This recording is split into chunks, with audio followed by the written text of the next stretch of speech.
Hey everyone, and welcome to This Explainer. I am absolutely thrilled to guide you through today's topic. We're going to be diving into a fascinating 2,500-year-old story about mastering everyday conflict. You know, we so often think of philosophy as something locked away in dusty old books or, just in academic halls. But the truth is, the best philosophy was actually born right in the streets, in the home, and smack in the middle of everyday arguments.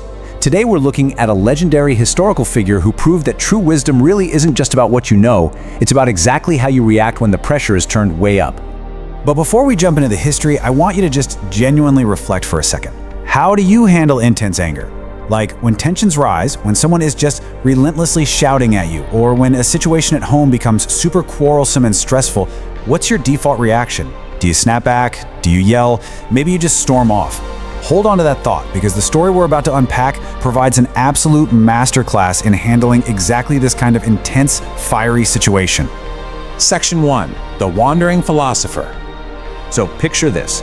It's about 2.5 millennia ago, and the great world-renowned philosopher Socrates is living in Athens, the capital of ancient Greece. But he wasn't your typical teacher just standing in a classroom. Oh no, he was a total wanderer.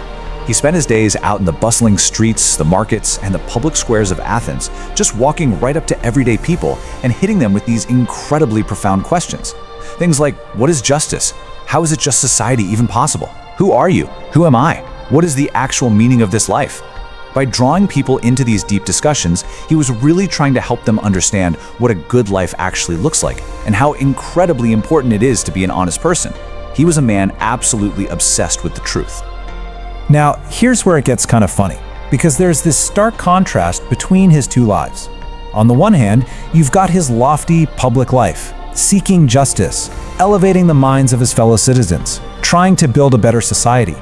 But his private life? Well, that was a completely different story. He became so utterly engrossed in wandering the streets and teaching philosophy that he practically forgot his own household affairs.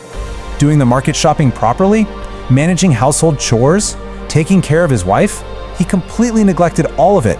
He was so immersed in his philosophical thoughts that the everyday, mundane tasks of daily life just totally slipped his mind. Which leads us to our next part, a storm at home. As you can probably guess, you really can't just ignore your responsibilities at home forever without some major consequences. Enter Xanthippe. She was Socrates' wife, and honestly, she was completely justified in her escalating anger. I mean, just imagine being married to a guy who is famous all over the city for his brilliance, but he literally can't be bothered to pick up groceries or help out around the house. Over time, her frustration morphed into genuine, intense anger. Various fights began to erupt within the family, and according to historical accounts, the situation was going way beyond normal limits. So one day, Socrates finally rolls back home after being out all day philosophizing in the streets. Xanthippe was waiting for him, and she was furious. She started scolding him severely, pointing out his complete lack of interest in their family. No interest in shopping for food, no interest in earning a stable income, or making any real progress in life. As far as she was concerned, he only cared about society, justice, and his whole philosophical lifestyle. She laid the whole thing out, shouting her frustrations and verbally abusing him. So what does the great philosopher do? How does he react to this massive barrage of insults? Well, instead of defending himself, instead of fighting back, Socrates simply sat down quietly right in front of their house. He didn't give a single answer to his wife's scolding. He just sat there in absolute peaceful silence. Now, hearing all the shouting and screaming, the neighbors actually began to peek out of their windows and gather around. They're all watching this spectacle unfold. Xanthippe is just hurling insults, and Socrates is sitting there calm as a rock. Moving on to the climax, thunder and rain. Now, remaining perfectly silent when someone is absolutely furious with you doesn't usually calm them down. At least, definitely not right away. Driven to the absolute limit by his maddening lack of response, Xanthippe stormed away, grabbed a bucket full of water, marched right back to where Socrates was sitting so quietly, and dumped the entire thing right over his head. She completely soaked him, right in front of the entire neighborhood. Okay, just picture the scene for a second. The neighbors who had gathered around are all holding their breath, wondering, is a huge fight gonna break out right now? Everyone watching fully expected Socrates to finally snap. Being yelled at is one thing, right? But having a bucket of water dumped on you in public? No way. Surely the neighbors thought, this has got to be the moment the great philosopher loses his temper and a massive ugly brawl just erupts right there in the street. But instead of flying into a rage, instead of fighting, The dripping wet Socrates just sat there, completely unbothered. He looked up and calmly delivered this legendary quote. After thunder, rain is bound to come a little. He didn't yell, he didn't curse, he just delivered this perfectly timed, incredibly calm, and honestly pretty hilarious observation. And this right here brilliantly illustrates his mindset. Let's break down this nature metaphor really quick. Socrates equated the intense, flashing lightning and the loud thunder of a storm to his wife's fierce shouting and screaming. He recognized it as just a natural buildup of pressure. And what happens in nature after the sky splits open with thunder? Well, heavy rainfall follows. So the water pouring from the bucket was just the inevitable rain that follows the thunder. By using this wonderful example from nature, he turned a terrible, highly dangerous, and super embarrassing situation into a total laughing matter. He masterfully controlled his anger and actually managed to enjoy the pure absurdity of the whole situation. Section 4. The power of calm.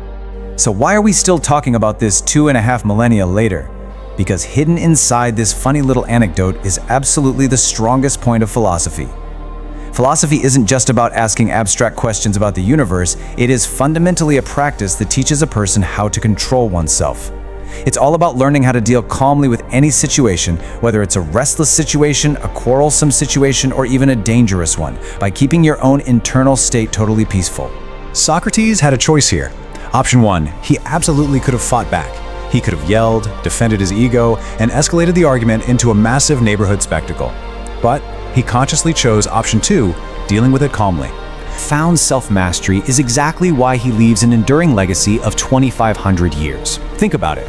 Socrates wasn't incredibly rich. He didn't provide his family with some glamorous lifestyle. His own wife wasn't even very satisfied with him most of the time.